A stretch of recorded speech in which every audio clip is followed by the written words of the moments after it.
Hey guys, I just wanted to make kind of a quick video on I've discovered this really cool thing recently, and it's called raylib. So let's see here.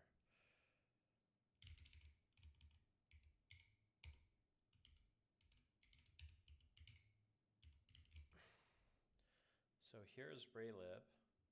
And so a little bit of background is I've worked at multiple game studios as a site reliability engineer.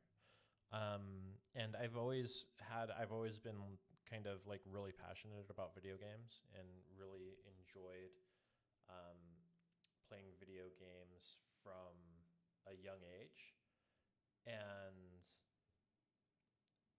I've always wanted to make video games, and I've dabbled with Unreal with Amethyst, which is a Rust-based game engine, with Bevy, which is another Rust-based game engine. I went through kind of like a Rust phase, although I don't really like programming in it too much. It's very hard. Um, I've experimented with Godot, um, Unreal 4 and 5, and Unity. And what my experience with all of those game engines was was what I'm looking for when I'm developing a game is to kind of like really enjoy the process. And um, big game engines like Unreal and Unity and stuff like that with like node based scripting and the game asset managers and all the point and click and all of the context menus that you've got to check and uncheck boxes depending on what you have to do. You know, like that's not very fun for me to work with, and it gets like super cumbersome like really fast for me. At least that's just the way that I am. I get very bored when I'm using those game engines, and I'm like, I want to be writing code, and I want that code to be, you know, usable. Like I want that code to be representative of my game. I don't want to do all this point and click stuff. I don't want to uh, do visual node based scripting stuff. It's definitely really cool. And somebody that doesn't like to program or that can't program or whatever that likes it, totally fine. I'm not like shitting on it. And I think that whatever people can use to make awesome games is really cool. I love playing independent games. I often go onto Steam and look for little, you know, $2, $3 independent games to download and try out. I often download stuff from itch.io, you know, and so I really have a passion for like very small independent games and kind of like solo developers or really small development teams that make games. And so I've never done it because after a couple of days of learning Unity or Unreal or whatever, I just get very bored. And it turns into kind of like I really want to make a game, put it out there so that way people could play it, but it turns into kind of like this. It feels too worky for me when I'm because all day I'm a site reliability engineer. I do infrastructure stuff. Infrastructure is probably the driest form of tech. Like if you work at a tech company, if you work at a big tech company and you're a DevOps engineer or systems administrator or site reliability engineer or whatever, that's one of the driest kind of like, you know, like white bread jobs that there is at a tech company. And so I spend a lot of my working day just like really bored and doing stuff that I'm not passionate about, but that I need to do to make money. And after I'm done with that, I don't want to, you know, use this big GUI behemoth that determines like you could only use these IDEs with it. Like when I write code in Vim. I like minimalist stuff. I want to build games. I don't want to have gigantic, you know,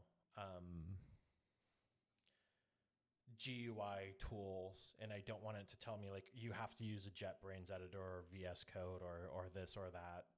I don't like using things like a lot and intimately that I'm not utilizing 90% of what the thing's offering me. And I also really hate GUI based stuff for the most part, because I don't like pointing and clicking on stuff. And it's like, oh, I want to make this animation with this, and I need to set keyframes. But in order to do that, I need to click these properties on the thing, and you always need to remember to do that. It just feels like such a chore and like a very boring one to me at that. Again, this is all for me. So anyways, this led me to discover this, which is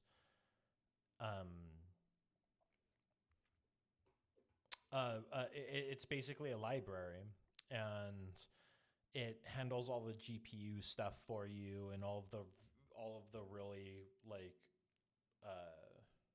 physicsy stuff of game development. And it makes the best way that I can put it so far with my experience. I'm going to show you what I've done. It's not a lot, but I've watched a lot of videos. I've read a lot of documentation on it. I've explored kind of like the library itself. There's a lot of really cool resources on here. There's a cheat sheet where you could see a lot of the structs and stuff like that you have access to, the methods that you have access to, so on and so forth. This is implemented in C, I believe, raylib itself. But the really cool thing, first, it's like it's you're able to install it on basically like any platform. You're able to install it on Raspberry Pis. You're able to install it on Mac, on Windows, on Android, BSD even. I didn't know about that. What's this Raspberry Pi with a little working on Raspberry Pi? Like Raspberry Pi desktop. Okay, I don't know very much about Raspberry Pi. And then, so raylib itself also offers these features within it. And these features, like RayMath, for example, you could do like vector mathematics and stuff like that on it, which I'll like show you a little bit about that in a few minutes here. And so,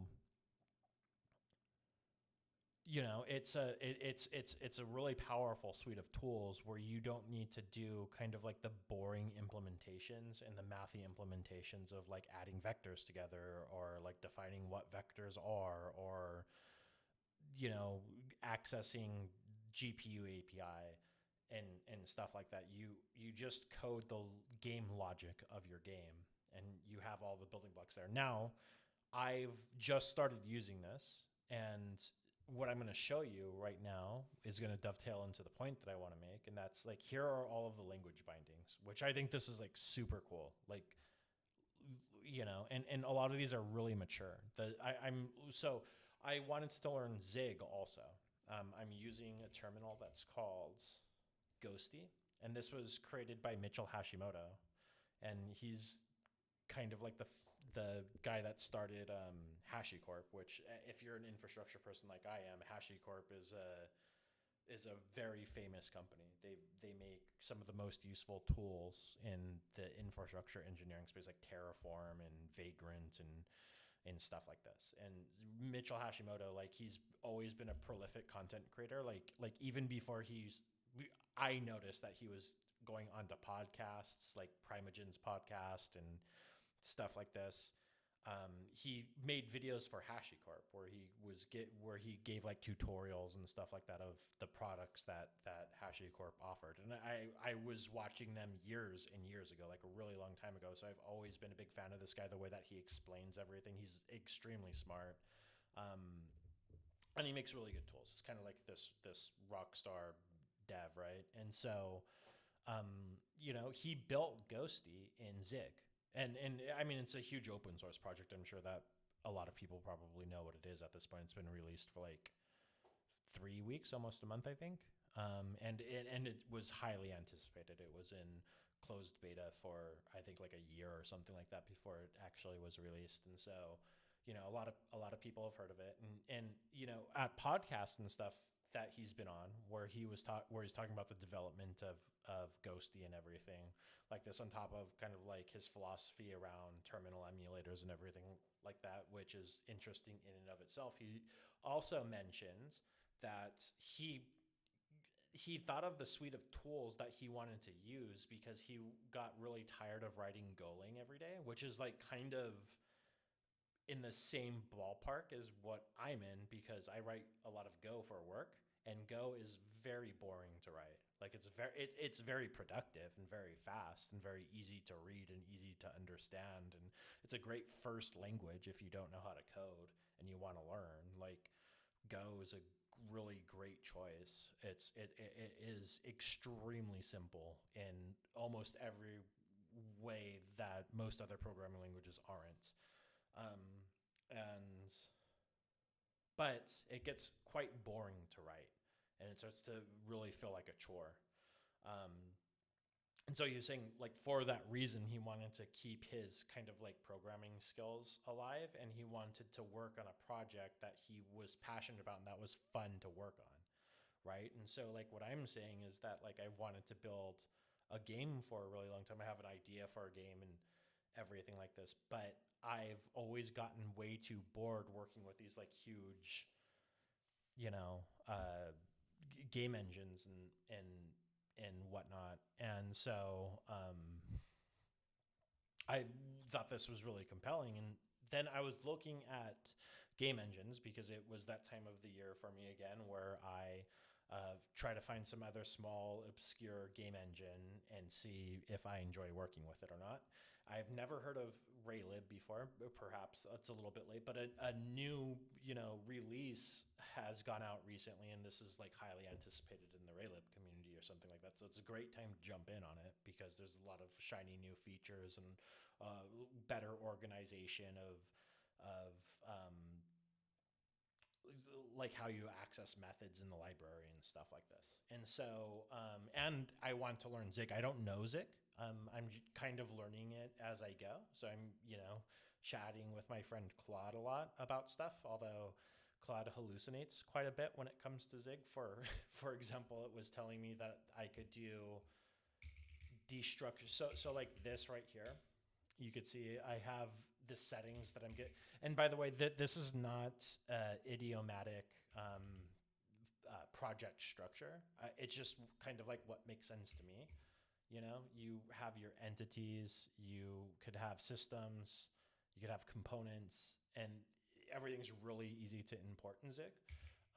But what Claude was telling me was that, like, okay, you could import settings like this, and then you can destructure these objects this way, and then put whatever else on here that you want to, and close bracket, and then um, just equals settings like this, and then this automatically will destructure all of the exported constants and stuff like that out of there, like TypeScript or something like this, but it doesn't. And it took me a long time. Like, I have an LSP and everything set up, and so I could see errors and whatnot, but it was still just taking me like a long time to figure that stuff out. And then I was like, okay, I'm probably not going to talk to Cloud too much about this because this is a relatively new programming language, and it's going to hallucinate a lot and like fill in the gaps like itself, and that could lead you to doing really stupid things like spending 5 minutes wondering why you can't destructure imports. So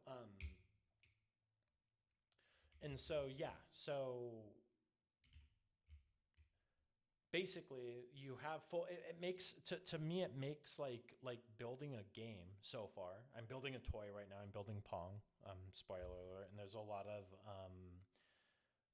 pre-existing projects on GitHub and everything that you'll easily be able to look at. We'll look at some of them in a second. So that way I give credit to the people whose work that I'm using but I'm kind of like building my own thing too. Most people just throw everything into the main.zig.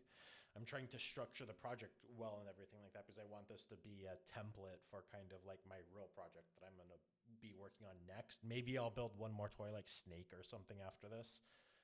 But I don't know. Like, I'm learning about collisions. I'm learning about windows. I'm learning about frame rates, like in raylib terms, and so I might not need to build too many toys or whatever until I could actually start to become productive with the framework, and with the language, because Zig so far, there's some quite complicated things that it does, and it's relatively low level in some ways, but from the writing that I've been doing so far, it feels like Python or something like that to write. Like obviously better than Python. I think that the syntax is better than Python and stuff like this, but it's not super complicated. So far, like I have a long way to go, and I'm probably going to run into all kinds of stuff. One of the first things that I did coming from Go is I was looking for interfaces, and how to use interfaces in Zig, and it's different. It's comp time stuff for that. But anyways, don't really want to get into the weeds about Zig because I don't know largely what I'm talking about, because I'm brand new. I just started writing Zig yesterday for a couple hours, and I spent a couple hours today, so I'm about 4 hours deep into Zig and into raylib. Um, yeah, and so but you could structure a project like a React project or a Next project or something like that. You could do, I mean, not those are opinionated, and they're looking for things like in a your path directory and stuff like that. For example, this isn't like that. That was the wrong thing to say. A better way to put it was like you could co-locate files however you want to. And so if it makes sense for you to keep entities in here, you put your assets in here also. There's ways to import assets. I haven't imported any assets yet, like artwork and stuff like that, but you can. So I'm going to figure that out too. Yeah, so you have complete control over everything. You arrange your project the way that you want to arrange it, and it's pure code that you're writing. I mean, you're going to be importing assets and stuff like that. So there's the whole art side and everything to it, of course. But I'm just saying there's no fucking windows to click on and drop down menus and hidden fucking menus that you need to tick this box for it to work and stuff like that. I fucking hate that. And with as complicated as like Unreal or Unity is, it's just so much like chaos to put into that kind of like interface that I don't know. Like obviously it works for a lot of people, and I'm not smarter than every game dev, and I'm just like, oh, I'm like above all this or anything. That's not what I'm saying. I'm just saying for me, for the way that I think and the way that I like to work, and what's fun. Like the biggest part is that I could actually build a game and I'll be having fun while I'm doing it instead of being fucking bored looking at the Unity UI or something like that, right? And so, and then, so I can close this. And right now, just have this, right? And so it's just like the square, and it has colliders on the side of the windows. You define your own colliders, which is really cool. I'll show you that code and stuff in a second, and just bouncing around. And so I'm going to finish up this game, and from there probably start moving on to my real project and whatnot. And so, what something like colliders look like. So entities that I put in here, like ball is the complete one so far. And it is, like there's some things. Oh, no. I already did this. Right. So there's a few things. And I mean, if you're good at coding or whatever, you're probably going to roll your eyes, but like, I think that stuff like this is really cool. And so what that is like, here's just a bunch of constants that I'm using. And these are constants that specifically pertain to parameters of the paddles that I want to create and put into the game. And so I could just put the constants right here, and it's like configuration for this. You could also set default values on struct properties, class properties. Basically, you could have properties and methods inside of it. The way that you operate on the instance is basically a pointer receiver. So the first argument is going to be a pointer receiver, and then you could put whatever else onto it, and then you just access it with self. You don't need to use self. You could be like gopher about it and just name it a single letter. It would be P in this case, but whatever. And so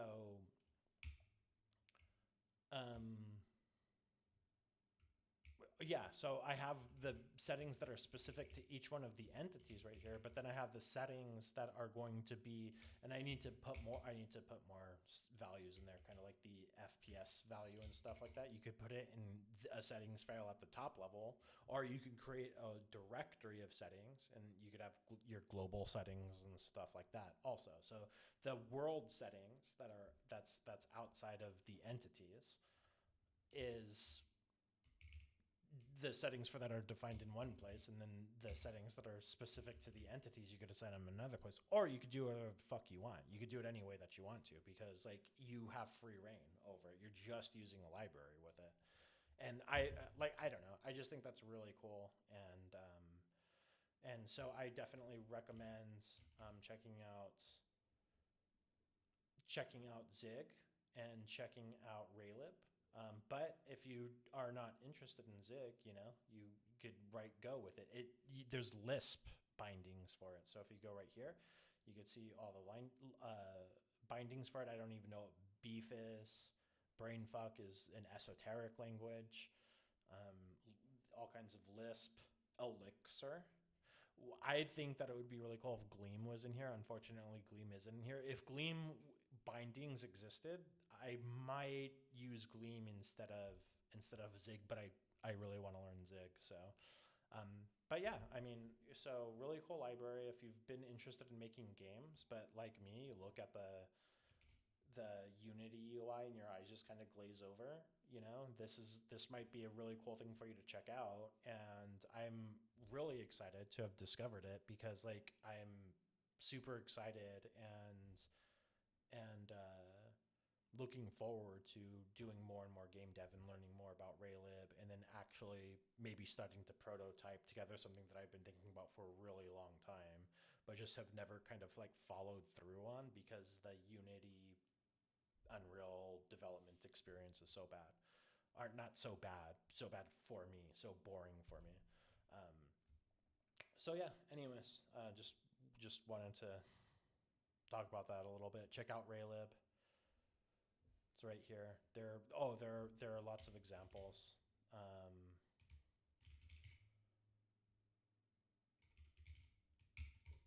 This one of the examples that I'm working off of is this example right here. Like I said, this person, I think it's she.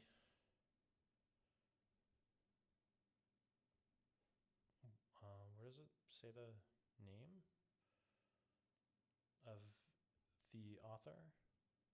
Well, I'm going to star this too.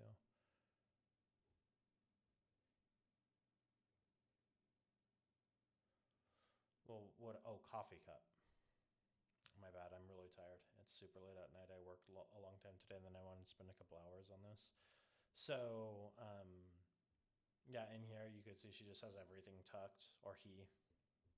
I don't know why I keep thinking of it as she, but whatever.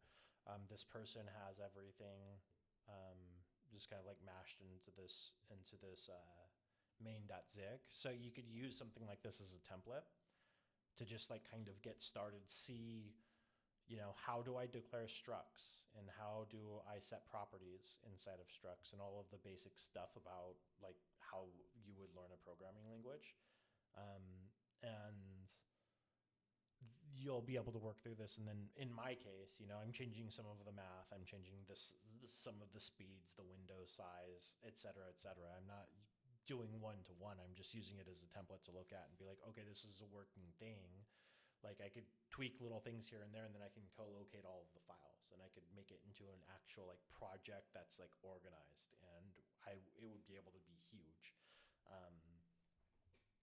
And yeah, so this is one of the Pong examples that I was seeing. There's stuff on YouTube for developing with Go. So somebody made an entire Animal Crossing style game with a asset pack from itch.io that looks like Farmville or something like this. But like that would seem fun too. And if one of my primary goals was it would be much better for me to use Go, but like part of this and part of what is going to keep me passionate about this moving forward is that I'm going to be writing Zig, and I really want to learn Zig and it's all the hype right now, and people really seem to like it. And so far, I like it too.